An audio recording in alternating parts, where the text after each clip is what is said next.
প্রধানমন্ত্রী তারেক রহমানের চাঁদপুর সফরকে ঘিরে সড়কে সৃষ্ট যানজট, ভোগান্তি দূর করা এবং সরকারি সম্পত্তি দখলমুক্ত করতে কুমিল্লা চাঁদপুর আঞ্চলিক মহাসড়কে উচ্ছেদ অভিযান চালিয়েছে সড়ক ও জনপথ বিভাগ। ১৩ মে বুধবার দুপুর থেকে মহাসড়কের কুমিল্লার মুজাফফরগঞ্জ ও বিজরাবাজার এলাকায় এই অভিযান পরিচালনা করা হয়। এ সময় বাজারে মহাসড়কের উভয় পাশে গড়ে ওঠা প্রায় ৩ শতাধিক অবৈধ স্থাপনা বুলডোজার দিয়ে ভেঙে গুঁড়িয়ে দেওয়া হয়।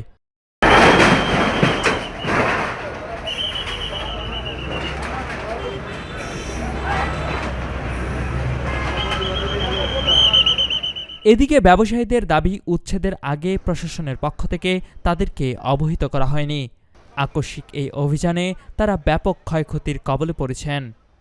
লাকসাম উপজেলার সহকারী কমিশনার ও নির্বাহী ম্যাজিস্ট্রেট মিলন চাকমার নেতৃত্বে উচ্ছেদ অভিযানে সার্বিক সহযোগিতা করেন কুমিল্লা সড়ক ও জনপথ বিভাগের উপবিভাগীয় প্রকৌশলী মোহাম্মদ আদনান ইবনে হাসান।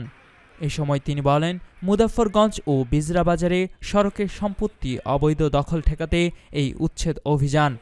একই সঙ্গে আগামী ১৬ মে প্রধানমন্ত্রী তারেক রহমানের চাঁদপুর সফরকে ঘিরে সড়ক যানজটমুক্ত রাখতে ৩ শতাধিক অবৈধ স্থাপনা উচ্ছেদ করা হয়।